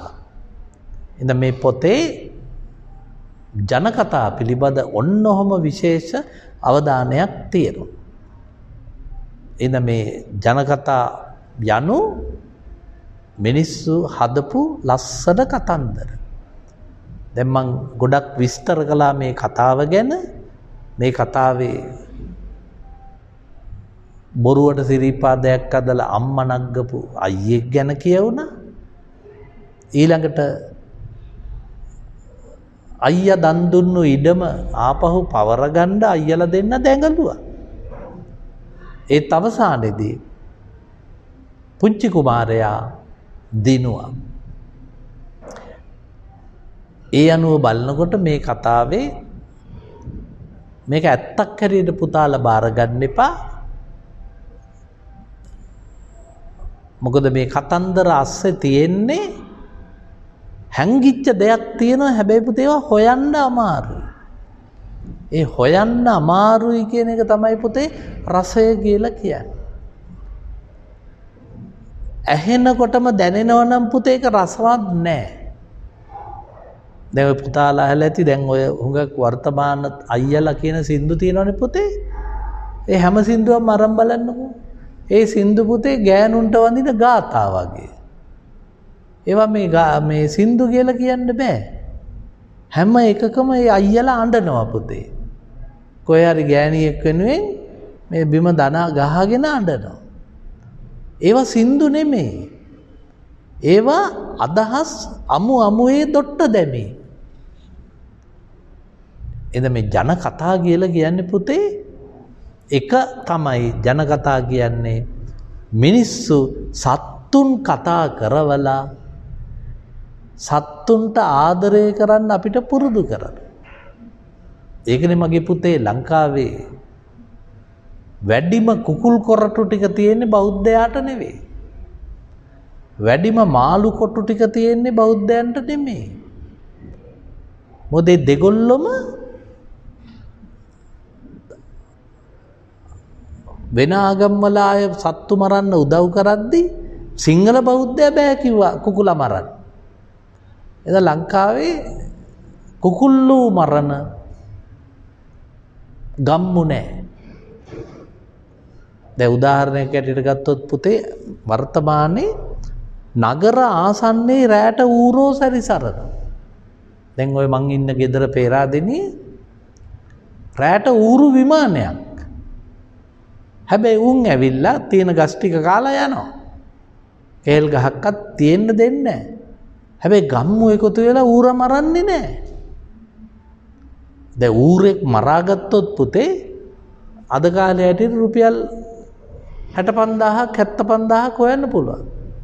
අනික ඌරව අපි නාවලත් නැහනේ. ඌරට වතුර දීලත් නැහැ. ඌරට කන්න දීලත් නැහැ. දැන් දූරියන්නම් ගහක් පුතේ අපි හිටෝලා වතුර දාලා මේ ලයිට් දාලා බලන් ඉඳලවත් හම්බ වෙන දෙයක් නේ. ඉතින් අපිට ඕනනම් ඌරු මස් විකුණලා පෝසත් වෙන්න පුළුවන් සිංහල බෞද්ධයාට.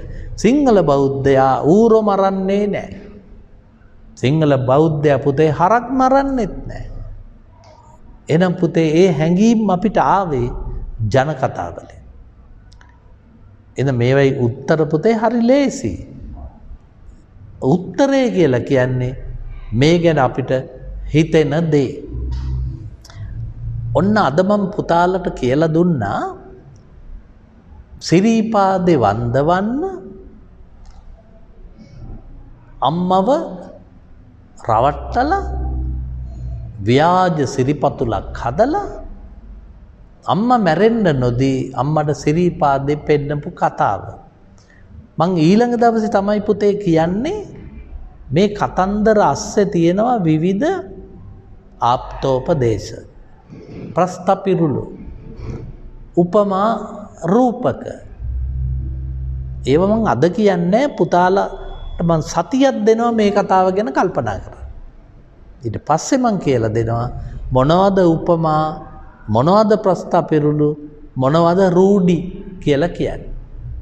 එහෙනම් පුතේ අපි හම්බ වෙමු තවත් සතියකින් නැවත.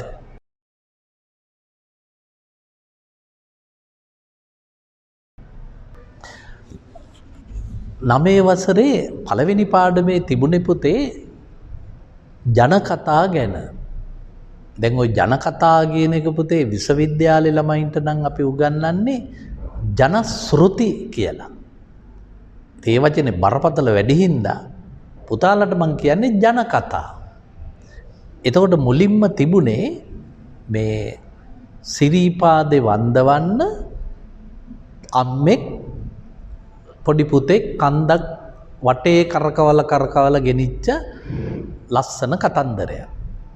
මං එදත් කිව්වා මේ කතාවේදී පුතාලට පුතෙක්ගේ ආත්ම ධෛර්යය තමන්ගේ අම්මා ඇත්ත සිරීපාදේ නංගලා මරවන්නේ නැතුව අර දුටුගැමුණු රජුරු රවට්ටන්න සද්දාතිස්ස කුමාරයා රුවන්වැලි සෑය වෙනුවට උණ පතුරු වලින් කොත් කැරල්ලයි සිවුරැස් කොටුවයි හදලා රැවට්ටුවනේ. ආන් එහෙම එකක් තමයි මේ පොඩි පුතා අම්මා රවට්ටන්න කළේ. ඉතින් අම්මා සිරිපාදේ ගියා කියලා හිතුවා. අන්න ඒ කතාවේ තවත් දෙයක් එළි වුණා පුතේ. ඉඩම් ටික ඔක්කොම අම්මා ලිව්වේ පොඩි පුතාට. අන්තිමට ලොකු පුතාලා දෙන්නට මුකුත් නැති වුණා. අම්මා සිරිපාදේ නැගලා ප්‍රීතියෙන් ඉන්න අතර අම්මට දුකක් හිතුණා. ලොකු පුතාලට මුකුත් දුන්නේ නැහැ. එතකොට පොඩි පුතා මැදි වෙලා කිව්වා අම්මේ අයියලා දෙන්නට එන්න කියන්නේ. අපේ ඉඩම තුනට බෙදන්න ඕන අම්මේ.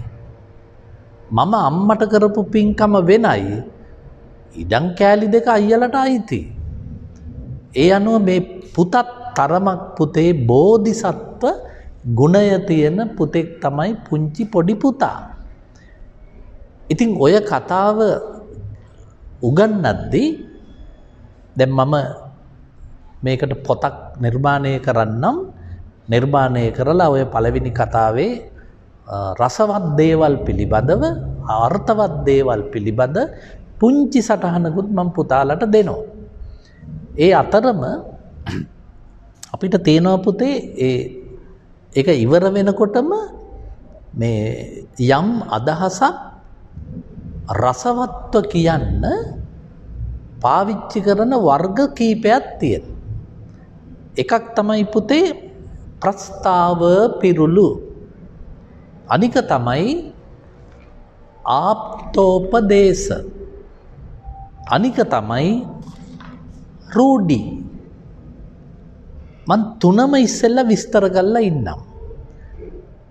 පුතේ ප්‍රස්තාව පිරුළු කියලා කියන්නේ ඒක යම් සිද්ධියක් වුණාම සිද්ධියෙන් පස්සේ තමයි පුතේ ප්‍රස්තාව පිරුළ හැදෙන්නේ. දෙක තමයි පුතේ ආප්තෝපදේශ. ඔය ආප්තෝපදේශ වචනේ හැදෙන්නේ පුතේ ආප්ත ආයන්න අල්පයන්න තයන්න කියන්නේ පුතේ උගතාට. උගතා දෙන උපදේශ තමයි ආප්තෝපදේශ. රූඩි කියලා කියන්නේ පුතේ රූඩිය ඇත්තක් නැහැ. රූඩිය තියෙන්නේ දැන් සමහරලාට කියනවා රත්තරම් මුද්දක් දාපු අතකින් ටොක්ක්ක් කෑවට කමක් නැහැ. ඒකේ බැලූ බැල්මට රත්තරම් මුද්දක් දාපු අතකින් ටොක්ක්ක් අනේක හොඳයි කියන එක නෙවෙයි. ඒකෙන් අඟවන්නේ වැදගත් කෙනෙක්ගෙන් ටොක්ක්ක් කෑවට කමක් නැහැ. ඒ වැදගතා මුද්දක් දාන කෙනෙක්. ඒ කාලේ හොඳේ. දැන් නම් පුතේ මුදු දාන හැමෝම වැදගත් අය නන් නෙවෙයි. මේක ඒ කාලේ පරණ කියපන. ඉතින් පුතේ මම මේ මුලින්ම පෙන්වන්න යන්නේ ඉන් ආප්තෝපදේශ ප්‍රස්තාව පිරුළු කියන එකේ මුලින්ම තියෙන ප්‍රස්තාව පිරුළු කියන දේ. මොකද්ද ප්‍රස්තාව පිරුළු කියලා කියන්නේ? මම පුංචි සටහනක් දෙනවා මේක විස්තර කරලා ඉවර වෙලා.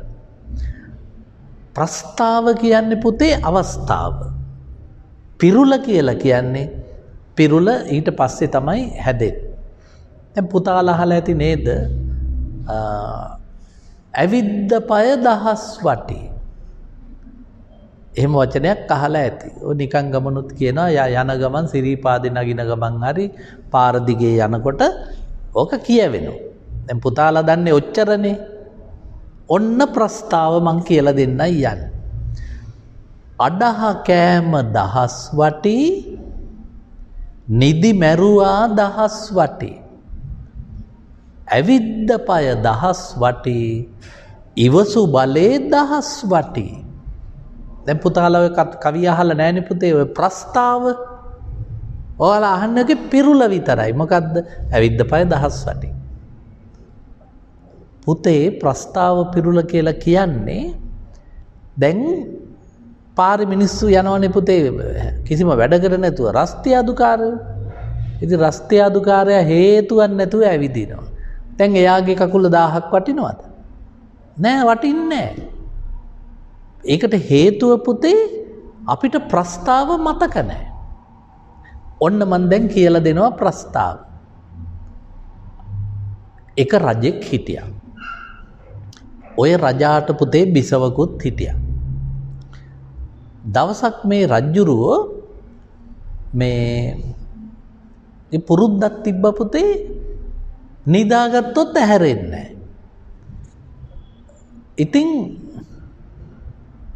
ඔහොම ඉන්නකොට හොරෙක් අල්ලගත්තා රජ්ජුරුවෝ.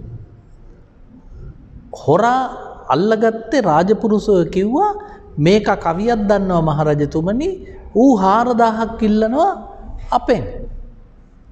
රජ්ජුරුවන මොකද්ද කවිය? කොල්ලා කියනවා අඩහ කෑම දහස් වටි නිදි මැරුවා දහස් වටි ඇවිද්ද පය දහස් වටි ඉවසු බලේ දහස් වටි. රජ්ජුරුව කියන ඕකට 4000ක් දෙන්න ඕන නැහැ. හැබැයි රජ්ජුරුව පුතේ කවිය පාඩම් කරගන්න. දැන් පුතාලත් මාත් එක්කම පාඩම් කරගන්න. අඩහ කෑම දහස් වටි.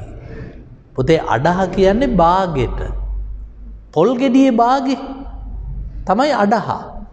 මේ අඩහයි මේ අඩහයි එකතු වුණාම පොල් ගෙඩිය. අඩහ කෑම දහස් වටි නිදි මැරුවා දහස් වටි ඇවිද්ද පය දහස් වටි ඉවසු බලේ දහස් වටි. රජ්ජුරුව කවිය පාඩම් කරගත්තා. දැන් පුතාලත් පාඩම් කරගත්තනේ. ඊට පස්සේ පුතේ රජ්ජුරුව නින්දට ගියා. රජ්ජුරුව නින්දට ගියාම රජ්ජුරුවන්ටත් තියෙනවා පුතේ සාමාන්‍යයෙන් බත් කණ්ඩ ගියාම කනවා පුතේ මේසේ ඉවර වෙනකල් රජ්ජුරුව කනවා. මොකද රජ්ජුරුවන්ගේ මේසෙත් පුතේ තියෙනවනේ ආහාර 24ක් විතර.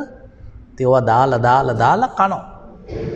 පස්සේ හොද්දටම කනවා හැමදාම රජ්ජුරුව. එදා පුතේ රජ්ජුරුවන්ට හිතෙනවා අද මම භාගයයි කන්නේ. මොකද අර කවියේ තියෙනවනේ අඩහ කෑම දහස් වටි කියලා. අඩහ කියන්නේ භාගෙනේ. රජ්ජුරුව බත් ගන්න චුට්ටයි එදා. ඉතින් චුට්ටක් කාලා නිදාගත්තම උනේ පුතේ රජ්ජුරුවන්ට නිින්ද ගියේ නෑ. ඊට පස්සේ රජ්ජුරුව හිතනවා අර කනම් මරන්න ඕන. මේක මට මේ බත් භාගයක් කන්න කියලා අද මට නිින්දත් නෑ. එතකොටම රජ්ජුරුවන්ට මතක් වෙනවා පුතේ දෙවෙනි පේලිය. නිදි මැරුවා දහස් වටි. ඒ කියන්නේ භාගයක් කෑවම නිින්ද එන්නේ නෑ. රජ්ජුරුව නැගිටිනවා. නැගිටලා කවදාවත් නැතුව රජ්ජුරුව ජනේලේ ළඟට එනවා ඇවිදගෙන. ජනේලේ අරිනවා. එතකොටම රජ්ජුරුවන්ට මොකක්ද දන්නවද පුතේ පේන්නේ? අඩහ කෑම දහස් වටි නිදි මැරුවා දහස් වටි. දැන් දෙකක් හරි.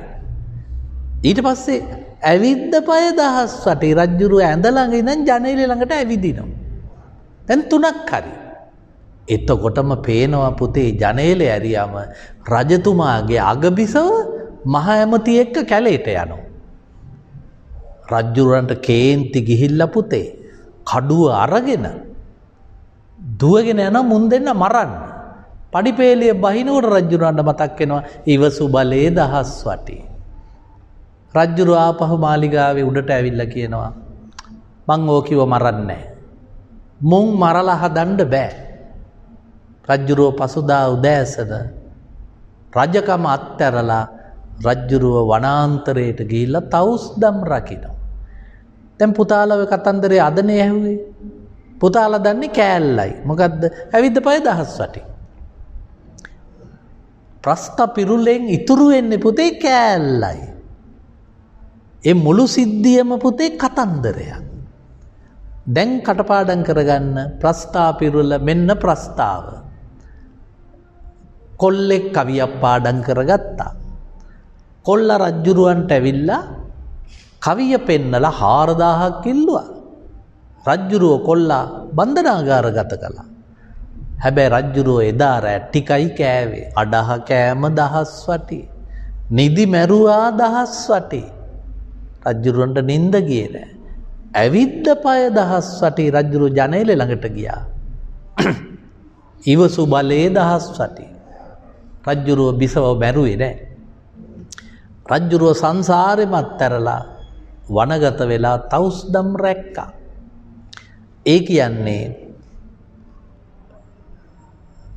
අඩහ කෑම දහස් වටි, නිදි මැරුවා දහස් වටි, ඇවිද්ද පාය දහස් වටි, ඉවසු බලේ දහස් වටි. ඔන්න දැන් මගේ පුතාලා අද ඉගෙන ගත්තා රසවත් තාප්තෝපදේශයක තියෙන්නේ රසවත් කතන්දරයක්. ඒකේ වෙනස තමයි ටික කලක් යනකොට පුතේ පේලි අමතක වෙනවා. අඩහ කෑම අමතක වුණා. නිදි මැරුවා අමතක වුණා. තුන ඉතුරු වුණා ඇවිද්ද පාය දහස් වටි. පුතේ ප්‍රස්ථාපිරුලක් ඇහුවම එක කෑල්ලක් විතරක් මතක තියාගන්න එපා. හේතුව මොකද දන්නවද? රස්තියාදුකාරයා වැඩක් නැහැ පුතේ. අපි හිතමුකෝ යම් මිනිහෙක් පාරට බහැලා ඔහේ ඇවිදිනවා. පුතාලා හිතන්නේ එයාගේ කකුල 1000ක් වටිනවා කියලා. ඒක 1000ක් වටින්නේ නැහැ. දැන් අපේ හාමුදුරනම බණ දේශනා කර කර ඇවිදිනවා කියමුකෝ. අන්න කකුල 1000ක් වටිනවා. ඒ හින්දානේ පුතේ අපි හාමුදුරුවරුන්ට වදිනකොට කියන්නේ මේ පූජ්‍ය පාද කියලා කියනව නේද පුතාලා? ඇයි ඒ පූජ්‍ය පාද කියලා කියන්නේ? ඒ හාමුදුරුවරු ඇවිද බණ දේශනා කරනවා. එතකොට පුතේ පූජ්‍ය පාද. දැන් ගොවියගේ කකුල් පූජ්‍ය පාද නෙවෙයි නේද? නෑ, ගොවියා කරන්නේ පුතේ හම්බ කරන එකනේ. ඒක පූජ්‍ය පාද නෙවෙයි. එයා හම්බ කරන්නේ එයාට කන්න. කම්කරුවා වැඩ කරනවා. පූජ්‍ය පාද නෙවෙයි. හාමුදුරුවන්ගේ පාදේ පූජ්‍ය පාද. ඒ හින්දා පුතේ හාමුදුරුවරුන්ගේ කකුල් දෙක 1000ක් වටිනවා. එහෙනම් මතක තියාගන්න පුතාලා වුණත් ලොකු වෙනකොට රස්තියාදුකාරයෝ වෙන්න එපා. ඇවිදිනවා නම් ඇවිදින්න ඕන බහුජන හිතාය බහුජන සුඛාය. අන් අයගේ ප්‍රයෝජනයට සඳහා ඇවිදින්න. එතකොට ඇවිද්ද පය දහස් වටි. ඔන්න මන් දැන් පුතාලට කියලා දුන්නා ප්‍රස්ථාපිරුලක සැඟවෙච්ච කතන්දරේ. දැන් මගේ පුතාලට පුළුවන් මේ පන්තියට ආවේ නැති ඔබේ දන්නා හඳුනන අයට කියලා දෙන්න. ප්‍රස්ථාපිරුල කියන්නේ සිද්ධියක් වුණාම සිද්ධියෙන් ඉතිරි වෙන කතන්දර කෑල්ල. පුදුමේ කියන්නේ පුතේ අපිට සිද්ධිය අමතක වෙනවා, චූටි කෑල්ලක් ඉතුරු වෙනවා. මේකේ කෙලවර තමයි අපි ඒ ප්‍රස්ථාපිරුලේ කතන්දරය සොයා යෑම. අපි දැන් ඒක පොඩ්ඩක් ලියාගන්න. හෙමින් ලියාගන්න බලන්න, මං හෙමින් කියන්නම්.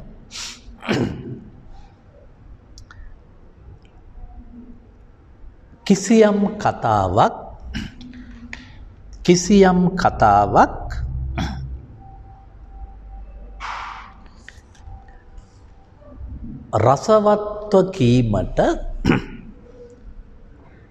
රසවත්ව කීමට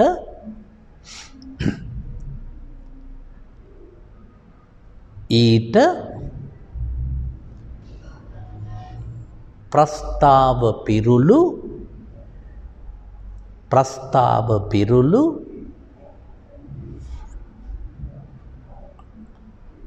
ඉබේම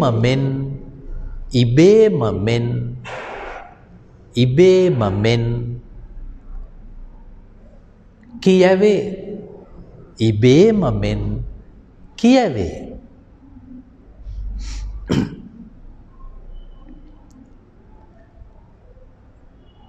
ප්‍රස්තාව යනු සිද්ධියකි. ප්‍රස්තාව යනු සිද්ධියකි. පිරුල යනු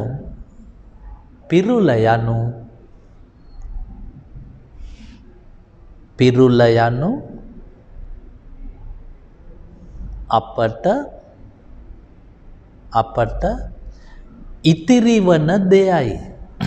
අපට ඉතිරිවන දෙයයි. උදාහරණ උදාහරණ. දැන් පුතේ අර කවිය දානවා මෙතෙන්ට මං. පළවෙනි පේලිය අඩහ කෑම දහස් වටි. අඩහ කෑම දහස් වටි.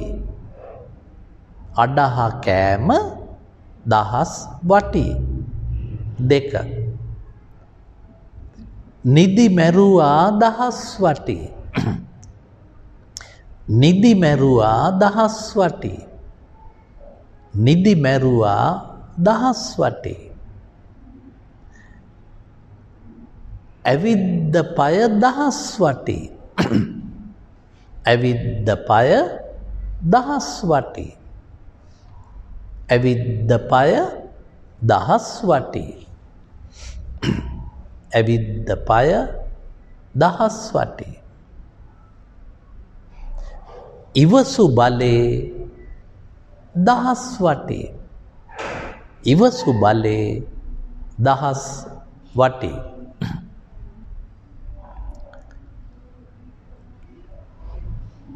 ඉවසු බලේ දහස් වටි.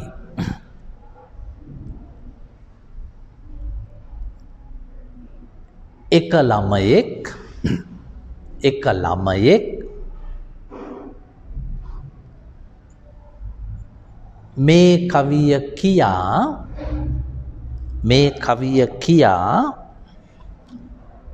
මේ කවිය කියා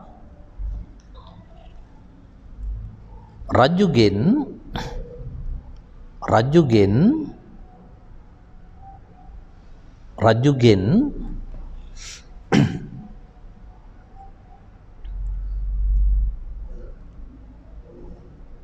මසුරන් 4000ක් ඉල්ලුවේය.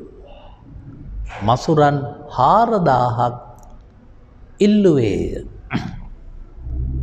මසුරන් 4000ක් ඉල්ලුවේය.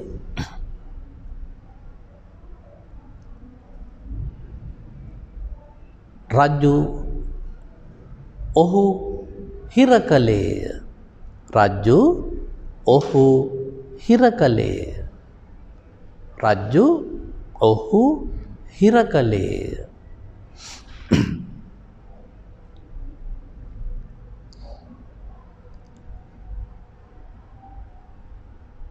එදින රජු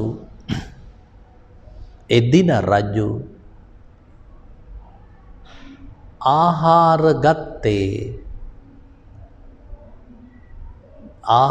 ගත්තේ සුළු වශයෙනි.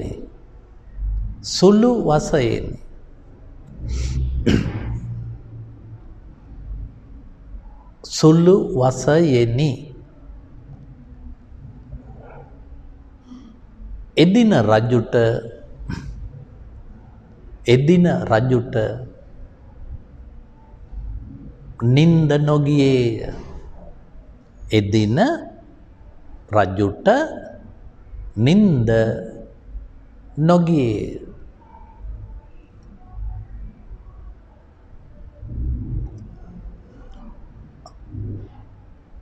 නිදි මැරුවා දහස් වටි. නිදි මැරුවා දහස් වටි.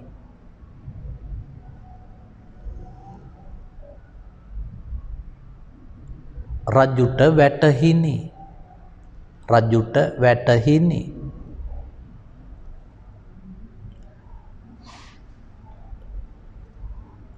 ජනේලයෙන් පිටත බලන විට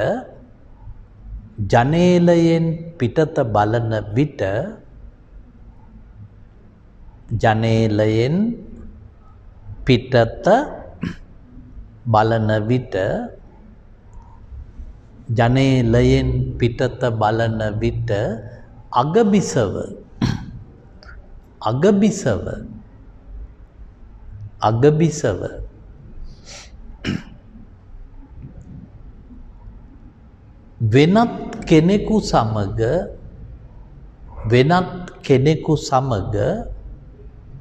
වෙනත් කෙනෙකු සමග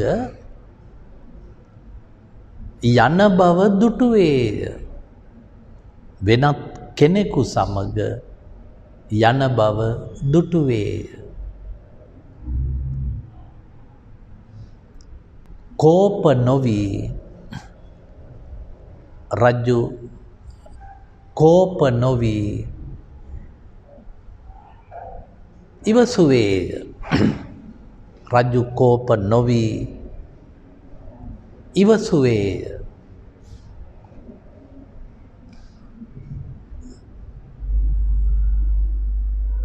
මිනිසුන්ට මතක හිටියේ තුන්වන පේලිය පමණකි. මිනිසුන්ට මතක හිටියේ තුන්වන පේලිය පමණකි. තුන්වන පේලිය පමණකි.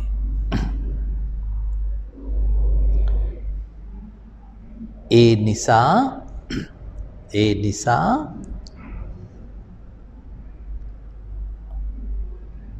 ඕනෑම ප්‍රස්ථා පිරුලක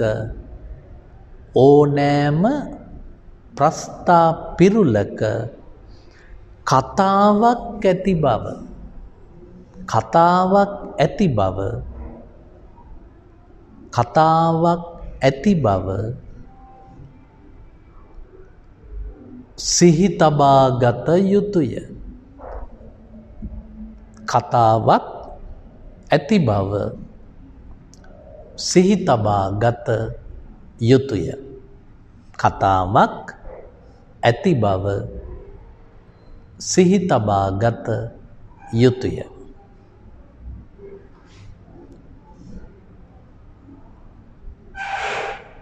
මේ බඳු ප්‍රස්ථා පිරුළු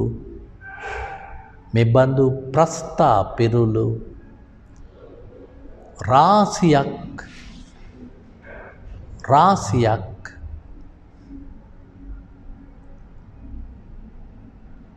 ජනවහරේ තිබේ.